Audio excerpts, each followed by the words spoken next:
Hey guys, once again welcome back to my YouTube channel. I hope आप सभी ठीक होंगे। तो फिर गाइस आज हम देखने वाले हैं डीएनए फिंगरप्रिंटिंग। ये वाला टॉपिक मैंने छोड़ दिया था, है ना। ये जो है BSc third year botany second paper का थर्ड यूनिट का टॉपिक है और बहुत ही इंपॉर्टेंट टॉपिक है ये जो है 11th 12th में हम लोग पढ़ चुके हैं, इस वजह से मैंने इसको छोड़ दिया था। लेकिन बहुत लोग कमेंट करें कि डीएनए फिंगरप्रिंटिंग भी बताओ करके, तो फिर चलिए फाइनली आज जो है हम डीएनए फिंगरप्रिंटिंग देख लेते हैं। और स्पेक्ट्रोफोटोमीटर के लिए भी जो है बहुत कमेंट आ रहा है ना, तो फिर स्पेक्ट्रोफोटोमीटर का वीडियो भी जो है 1-2 दिन के अंतर्गत आ जाएगा। थोड़ा सा धैर्य रखिए, है ना, संयम बना करके रखिए। तो फिर चलिए सबसे पहला जो है हम डीएनए फिंगरप्रिंटिंग देख लेते हैं। सिनॉप्सिस देख लेते हैं कि हम क्या क्या लिखेंगे डीएनए फिंगरप्रिंटिंग के बारे में, ठीक है। सबसे पहला तो इसका इंट्रोडक्शन देखेंगे कि आखिर डीएनए फिंगरप्रिंटिंग होता क्या है और कहाँ से स्टार्ट हुआ है, क्या कुछ है भारत में, इसका क्या कंडीशन है, वो जो है हम इंट्रोडक्शन के अंतर्गत देखेंगे, ठीक है। सेकंड देखेंगे प्रोसेस ऑफ डीएनए फिंगरप्रिंटिंग। एक प्रकार से बोलें तो डीएनए फिंगरप्रिंटिंग का जो विधि है, मेथड है, वो हम जो है इसमें देखने वाले हैं। थर्ड देखेंगे एप्लीकेशन ऑफ डीएनए फिंगरप्रिंटिंग, है ना। एप्लीकेशन ऑफ डीएनए फिंगरप्रिंटिंग में हम इसका उपयोग देखेंगे कि आखिर कहाँ कहाँ जो है डीएनए फिंगरप्रिंटिंग का यूज़ जो है होता है। तो फिर चलिए गाइस देखते हैं आज का हमारा टॉपिक। सबसे पहला जो है हम इसका इंट्रोडक्शन देख लेते हैं। परिचय में देखते हैं, डीएनए फिंगरप्रिंटिंग एक ऐसी संकरण तकनीक है जिसके द्वारा दो जीवों के डीएनए की समानताओं का पहचान किया जाता है ना। डीएनए फिंगरप्रिंटिंग के बारे में अगर आप लोग नहीं पढ़े होंगे 11th 12th में, तो फिर टीवी सीरियल या फिर मूवी वगैरह में भी आप लोग सुने होंगे, है ना, डीएनए टेस्ट के बारे में। तो फिर वही डीएनए टेस्ट जो है वो डीएनए फिंगरप्रिंटिंग ही है ना, जिसमें दो व्यक्तियों का डीएनए टेस्ट किया जाता है। अगर दोनों का डीएनए सेम होता है ना, अगर दोनों का डीएनए जो है डीएनए सैंपल मैच करता है, तो फिर इससे यह पता चलता है कि दोनों व्यक्तियों के बीच में जो है कुछ संबंध है, ठीक है। तो फिर वही लिखा है, डीएनए फिंगरप्रिंटिंग एक ऐसी संकरण तकनीक है जिसके द्वारा दो जीवों के डीएनए की समानताओं का पहचान किया जाता है ना। यानी कि दो डीएनए में जो जो समानताएं हैं उनका पहचान जो है डीएनए फिंगरप्रिंटिंग के माध्यम से किया जाता है। आगे देखते हैं, इस तकनीक का विकास, है ना, इस टेक्निक का जो विकास है वो जो है इंग्लैंड के लाइसेस्टर विश्वविद्यालय के एलेक जेफरीज, है ना, एलेक जेफरीज, यहाँ पे मैंने कर लिख दिया था मिस्टेक से, है ना, गलती से, तो फिर इसको मैंने कट किया है। तो फिर इंग्लैंड के लाइसेस्टर विश्वविद्यालय के एलेक जेफरीज ने जो है सन 1985 से 1986 में जो है किया था, ठीक है। इसे डीएनए क्लोनिंग संकरण, है ना, डीएनए क्लोनिंग हाइब्रिडाइजेशन भी जो है कहते हैं। तो फिर ये जो डीएनए फिंगर प्रिंटिंग जो तकनीक है गाइस, उसको जो है डीएनए क्लोनिंग संकरण या डीएनए क्लोनिंग हाइब्रिडाइजेशन भी जो है कहते हैं, ठीक है। तो फिर ये डीएनए क्लोनिंग हाइब्रिडाइजेशन लिखिए करके एग्जाम में आ जाता है, तो फिर कंफ्यूज नहीं होंगे, ठीक है। और इसका विकास किसने किया है, तो फिर एलेक्स जेफरीज ने किया है। ये जो है जनरल नॉलेज के लिए भी जो है हमें याद होना चाहिए कि डीएनए फिंगरप्रिंटिंग का विकास जो है किसने किया है, तो फिर किसने किया है, एलेक्स जेफरीज ने, ठीक है। अब इंडिया में इसका क्या कंडीशन है वो जो है हम देख लेते हैं। भारतवर्ष में भी हैदराबाद में स्थित कोशिका एवं आणविक जैविक केंद्र, है ना, centre of cell and molecular biology में डीएनए फिंगरप्रिंटिंग की उत्तम विधि जो है विकसित की गई है। जो हैदराबाद है ना, हमारे भारत का, वहाँ पर भी जो कोशिका एवं आणविक जैविक केंद्र है ना, वहाँ जो है डीएनए फिंगरप्रिंट का जो है उत्तम विधि जो है विकसित किया गया है, ठीक है। तो फिर यहाँ किया जाता है डीएनए फिंगरप्रिंटिंग, ठीक है। तो फिर ये रहा गाइस इंट्रोडक्शन। इंट्रोडक्शन में क्या बताना है, थोड़ा सा बता देना है कि डीएनए फिंगरप्रिंटिंग होता क्या है, जो आपको पता होगा अपने शब्दों में भी जो है आप लिख सकते हैं ना। सेकंड जो है इसका इतिहास बता देना है, इसका हिस्ट्री बता देना है कि कहाँ से इसका स्टार्ट हुआ है या किसने इसका खोज किया है। फिर भारत में इसका क्या कंडीशन है वो जो है आपको बता देना है, ठीक है। अब चलिए देखते हैं डीएनए फिंगरप्रिंटिंग की प्रक्रिया या प्रोसेस ऑफ डीएनए फिंगरप्रिंटिंग, ठीक है। डीएनए फिंगरप्रिंटिंग का प्रोसेस निम्न स्टेप में या निम्न चरणों में जो है पूर्ण होता है। तो फिर कौन कौन से चरणों में पूर्ण होता है, चलिए देख लेते हैं। चलिए फर्स्ट स्टेप देख लेते हैं। इस टेक्निक में सर्वप्रथम वांछित व्यक्ति के डीएनए का सैंपल प्राप्त किया जाता है। डीएनए का सैंपल सामान्यतः ब्लड से तैयार किया जाता है। अगर कुछ कंडीशन में जो है स्पर्म से, यानी कि वीर्य से, जिसे सीमन भी कहते हैं ना, अस्थि, मज्जा आदि से भी जो है तैयार किया जाता है। इस कार्य हेतु डीएनए की अल्प मात्रा की आवश्यकता होती है, ठीक है गाइस। अभी जो है हम लोग डीएनए फिंगरप्रिंटिंग पढ़ रहे हैं, है ना, डीएनए का जो है टेस्ट पढ़ रहे हैं। डीएनए टेस्ट किस प्रकार से किया जाता है, तो फिर डीएनए को टेस्ट करने के लिए डीएनए का सैंपल भी तो चाहिए, है ना। तो फिर यहाँ पे जो है हम डीएनए सैंपल जो है किससे किससे प्राप्त कर सकते हैं। पहला तो ब्लड है, वीर्य है, अस्थि मज्जा, इन सब से जो है हम डीएनए सैंपल प्राप्त कर सकते हैं ना। इनसे जो है हम डीएनए को अलग कर सकते हैं। आगे देखते हैं सेकेंड स्टेप। प्राप्त डीएनए सैंपल को रिस्ट्रिक्शन एंडोन्यूक्लियस एंजाइम से क्रिया कराकर जेल इलेक्ट्रोफोरेसिस से डीएनए फिंगरप्रिंट तैयार किया जाता है। ठीक है, अब यहाँ पे रिस्ट्रिक्शन एंडोन्यूक्लियस एंजाइम लिखा है ना। तो फिर ये जो रिस्ट्रिक्शन एंडोन्यूक्लियस एंजाइम है गाइस, इसका कार्य ये होता है कि ये जो है डीएनए को जो है खंडों में डिवाइड कर देते हैं, है ना। इसके बारे में मैंने आरडीएनए जब पढ़ाया था, है ना, वेक्टर डीएनए या रिकॉम्बिनेंट डीएनए, उसमें मैंने बताया था कि रिस्ट्रिक्शन एंडोन्यूक्लियस एंजाइम है क्या, इसके फंक्शन क्या क्या है, वो सारा कुछ मैंने बताया था, है ना।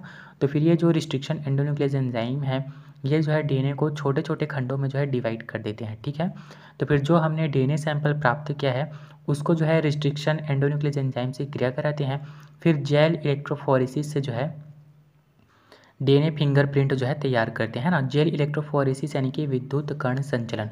विद्युत कण संचलन का यूज़ कहाँ पर होता है, तो जैव अणुओं को जो है उनके आकार के आधार पर जो है अलग करने के लिए जो है इलेक्ट्रोफोरेसिस या विद्युत कण संचलन का जो है यूज़ किया जाता है। ठीक है, तो फिर इस प्रकार से जो है हमें डीएनए फिंगरप्रिंट जो है मिल जाता है। ठीक है, थर्ड स्टेप देखते हैं गाइस। जेल से प्राप्त डीएनए को अब नाइट्रोसेल्युलस फिल्टर मेम्ब्रेन पे स्थानांतरित किया जाता है। फिल्टर को, यानी कि ये जो फिल्टर है ना, नाइट्रोसेल्युलोस फिल्टर मेम्ब्रेन, इसको जो है 80 डिग्री सेल्सियस पर ओवन में रखा जाता है। ओवन के बारे में मैंने बता दिया था, इसका उपयोग जो है स्टेरिलाइजेशन वगैरह करने के लिए किया जाता है। ठीक है, जिससे पेपर पर डीएनए का प्रोब बन जाता है। इन डीएनए प्रोबों को धोने के पश्चात ऑटो रेडियोग्राफी द्वारा विश्लेषण किया जाता है। ऑटो रेडियोग्राफी अब यहाँ पे नया है गाइस, तो फिर इसको मैं थोड़ा सा बता दूँ। ऑटो रेडियोग्राफी क्या होता है, रेडियोधर्मी जो पदार्थ होते हैं ना, उनके उत्सर्जन या उनके वितरण से जो उनके वितरण को जो है डायग्राम के रूप में ये जो है शो करता है ऑटो रेडियोग्राफी, है ना। तो फिर इसी के द्वारा जो है जो डीएनए फिंगरप्रिंट हमने तैयार किया है उसका विश्लेषण किया जाता है। ठीक है, ऑटो रेडियोग्राफी आई होप आप लोगों को समझ आया होगा। रेडियोधर्मी जो पदार्थ हैं उनके वितरण या उत्सर्जन का यूज़ करके जो है एक चित्र बनाया जाता है, उस विधि को जो है ऑटो रेडियोग्राफी जो है कहते हैं। ठीक है, तो फिर यहाँ हम जेल इलेक्ट्रोफोरेसिस से डीएनए फिंगरप्रिंट तैयार किया। उस डीएनए फिंगरप्रिंट को जो है फिर से हम नाइट्रोसेल्युलोज फिल्टर मेम्ब्रेन पे स्थानांतरित करेंगे। फिर उस फिल्टर को जो है 80 डिग्री सेल्सियस पर ओवन पे रखेंगे, जिससे जो है उस पेपर पे, है ना, यानी कि नाइट्रोसेल्युलोज फिल्टर पेपर पे क्या बनेगा, डीएनए का प्रोब बन जाता है। फिर इस प्रोब को धोने के पश्चात ऑटो रेडियोग्राफी द्वारा जो है हम इसका विश्लेषण करते हैं। तो फिर ये मेथड होता है गाइस डीएनए फिंगरप्रिंटिंग का। ठीक है, चलिए आगे देखते हैं, इसका डायग्राम भी हम देखेंगे, है ना। आगे देखते हैं। इस प्रकार जेल से प्राप्त डीएनए बैंड को शक के दायरे में आए व्यक्ति के डीएनए फिंगरप्रिंट से मिलाया जाता है। यदि दोनों फिंगरप्रिंट्स के बैंड जो है एक समान होते हैं तो निष्कर्ष निकलता है कि वही व्यक्ति अपराधी है जिस पर शक किया जा रहा है ना। तो फिर देखिए, अब दो व्यक्तियों का जो है डीएनए टेस्ट कराया जाता है। एक तो वो व्यक्ति जो गुनहगार नहीं होता है, या फिर जैसे कि मान लेते हैं कि किसी का पिता जो है नहीं मिल रहा है ना। तो फिर कोई शक के दायरे में आ जाता है कि वो उसका पिता है, तो फिर उस बच्चे का डीएनए टेस्ट कराया जाता है और उस पिता का जो है डीएनए टेस्ट कराया जाता है। अगर दोनों का डीएनए सैंपल जो है मैच करता है, इससे ये पता चल जाता है कि हाँ यही इसका फादर है या यही इसका बच्चा है। लेकिन अगर डीएनए जो सैंपल हमने जो डीएनए फिंगरप्रिंट हमने तैयार किया है वो मैच नहीं होता है, तब उस कंडीशन में जो है उसको उनका बच्चा जो है या उनका फादर जो है नहीं माना जाएगा। ठीक है, तो फिर वही यहाँ पे लिखा हुआ है, इसको जो है आप अपने शब्दों में भी जो है एक्सप्लेन कर सकते हैं। चलिए अब इसका जो है हम डायग्राम देख लेते हैं। चलिए इसका डायग्राम देख लेते हैं। तो फिर सबसे पहला है ब्लड सैंपल, है ना। हम जो है ब्लड सैंपल का यूज़ कर रहे हैं यहाँ पे डीएनए फिंगरप्रिंटिंग तैयार करने के लिए, है ना।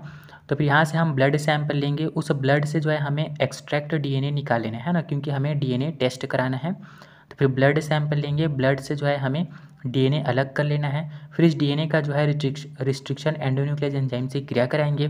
फिर जो है रिस्ट्रिक्शन फ्रेगमेंट्स जो है हमें प्राप्त होगा। उसके बाद जो है हम इस फिंगरप्रिंट को जो है हमें कहाँ पे करना है, जेल इलेक्ट्रोफोरेसिस कराएंगे, है ना। और DNA bands blotted on to nitrocellulose filter membrane, है ना। फिर उसके बाद जो है हमें नाइट्रोसेल्यूलोज फिल्टर मेम्ब्रेन पे स्थानांतरित कर देना है और ओवन पे रखना है ना। फिर क्या बन जाएगा, प्रोब बन जाएगा है ना। उसके बाद क्या लिखा है, साउदर्न ब्लॉट। तो फिर साउदर्न ब्लॉट क्या होता है गाइस, इसका यूज़ जो है डीएनए के अनुक्रम का पता लगाने के लिए जो है किया जाता है ना। जो साउदर्न ब्लॉट है इसका यूज़ जो है डीएनए का जो है अनुक्रम, आप लोगों को पता होगा, आप लोग हमेशा से पढ़ते आ रहे हो कि डीएनए में क्रम पाया जाता है ना, जो चैन वगैरह जो होता है उनका क्रम पाया जाता है। तो फिर उनका पता लगाने के लिए जो है साउदर्न ब्लॉट का जो है यूज़ किया जाता है, ठीक है। उसके बाद जो है hybridisation with the same radioactive probe auto radiography.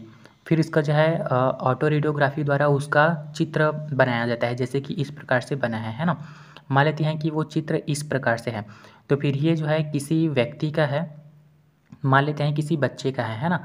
अब जो है इस बच्चे का पिता नहीं मिल रहा है, तो फिर शक के दायरे में आए व्यक्ति का भी जो है इसी सेम प्रोसेस द्वारा जो है डीएनए फिंगरप्रिंट तैयार किया जाएगा, जिस प्रकार से इस बच्चे का किया गया है ना। फिर इस डीएनए सैंपल को जो है उस डीएनए सैंपल के साथ जो है मैच कराया जाएगा, ठीक है। सेम यही विधि रहता है सभी में, ठीक है। अगर मैच करता है सेम टू सेम, इस प्रकार से अनुक्रम जो है इस प्रकार से आएगा, तो फिर इससे पता चलेगा कि ये बच्चा जो है उसी व्यक्ति का ही जो है ना। अगर नहीं है तो फिर ये बच्चा जो है उसका बच्चा नहीं है, ठीक है। तो फिर ये डीएनए फिंगरप्रिंट का यूज़ वगैरह किया जाता है। आई होप आप लोगों को समझ आया होगा। और अगर नहीं आया है तो फिर अन्य यूट्यूबर्स हैं या अन्य चैनल पे भी जो है यूट्यूब अवेलेबल है, अन्य चैनल पे भी जो है वीडियो अवेलेबल है, आप लोग जो है वहाँ जा कर के देख सकते हैं, ठीक है। तो फिर आई होप ये वीडियो आप लोग के लिए हेल्पफुल हुआ है। अब चलिए इसका जो है एप्लीकेशन हम देख लेते हैं। एप्लीकेशंस ऑफ डीएनए फिंगरप्रिंटिंग, यह फोरेंसिक प्रयोगशाला कानूनी समस्याओं के समाधान में तथा अपराधियों के पहचान में अत्यंत उपयोगी है ना। तो फिर ये आप लोग मूवी वगैरह में देखे होंगे, इनको समझाने की आवश्यकता नहीं है ना। फिर है थर्ड देख लेते हैं, सेकंड देख लेते हैं। कभी कभी परिवार में पितृत्व की समस्या खड़ी होती है। महिला कहती है कि अमुक्त व्यक्ति उसके बच्चे का पिता है। ऐसी स्थिति में या ऐसी कंडीशन में डीएनए फिंगरप्रिंटिंग की सहायता से उसके पिता का पहचान किया जाता है ना। ये भी आप लोग मूवी वगैरह में देखे होंगे। थर्ड देखते हैं, ल्यूकेमिया आदि रोगों से ग्रसित व्यक्ति की पहचान तथा उपचार में सहायक होता है डीएनए फिंगरप्रिंटिंग, ठीक है। पृथ्वी पर किसी जीव की जाति की उत्पत्ति तथा अन्य जातियों के साथ उसके संबंध की जानकारी डीएनए फिंगरप्रिंटिंग की सहायता से प्राप्त होता है ना। इसको मैं थोड़ा सा बता दूं, जैसे कि कोई जीव है ना, तो फिर उसकी उत्पत्ति कहाँ से हुई है, कब हुई है, ये जो है हम डीएनए फिंगरप्रिंटिंग के माध्यम से पता कर सकते हैं। साथ ही उस जाति के जीव का किसी अन्य जाति के जीव के साथ संबंध है या नहीं है, उसका पता भी जो है हम डीएनए फिंगरप्रिंटिंग के माध्यम से लगा सकते हैं, है ना। तो फिर ये चौथा वाला वही कह रहा है। आगे देखते हैं 5 पॉइंट, किसी व्यक्ति का दूसरे व्यक्ति के साथ आनुवंशिक संबंध का पता लगाया जा सकता है। तो फिर ये तो जानते ही हैं आप लोग, है ना, पहले से पढ़ते हुए आ रहे हो। तो फिर चलिए गाइस, आई होप ये वीडियो आप लोगों के लिए हेल्पफुल हुआ है। अगर हुआ है तो फिर प्लीज़ वीडियो को लाइक करेंगे, चैनल को सब्सक्राइब करेंगे, दोस्तों में भी शेयर करेंगे ताकि उनका भी फ़ायदा हो। और कुछ लोग पीडीएफ के लिए भी कमेंट कर रहे थे, है ना, तो फिर मेरे पास अभी उतना सुविधा नहीं है कि मैं आप लोगों को पीडीएफ प्रोवाइड करा सकूं, तो फिर उसके लिए माफ़ी चाहूँगा, है ना। और बहुत सारे लोग जो है स्पेक्ट्रोफोटोमीटर के लिए भी कमेंट कर रहे हैं, तो फिर स्पेक्ट्रोफोटोमीटर जो है 1-2 दिन में आ जाएगा, थोड़ा सा धैर्य रखिए, है ना। धीरे धीरे करके जो जो टॉपिक मैंने छोड़ दिया था वो सारा टॉपिक जो है आ जाएगा। इसी प्रकार पीसीआर पॉलीमरेज चैन या पॉलीमरेज श्रृंखला वो भी मैंने छोड़ दिया था। तो फिर एक एक करके जो है सारा कुछ होगा, है ना। और फर्स्ट ईयर सेकंड ईयर का जो है हम नेक्स्ट ईयर देखेंगे, यानी कि ये सत्र जो है ख़त्म हो जाएगा, उसके बाद जो है हम देखेंगे, है ना, नए साल आने वाले समय में। तो फिर चलिए गाइस, आई होप ये वीडियो आप लोगों के लिए हेल्पफुल हुआ है। अगर हुआ है तो फिर प्लीज़ वीडियो को लाइक करेंगे, चैनल को सब्सक्राइब करेंगे, दोस्तों में भी शेयर करेंगे ताकि उनका भी फ़ायदा हो। और ऐसे ही पढ़ते रहिए अच्छे से, क्योंकि एग्ज़ाम भी नज़दीक आ गया है। तो फिर चलिए गाइस, थैंक यू।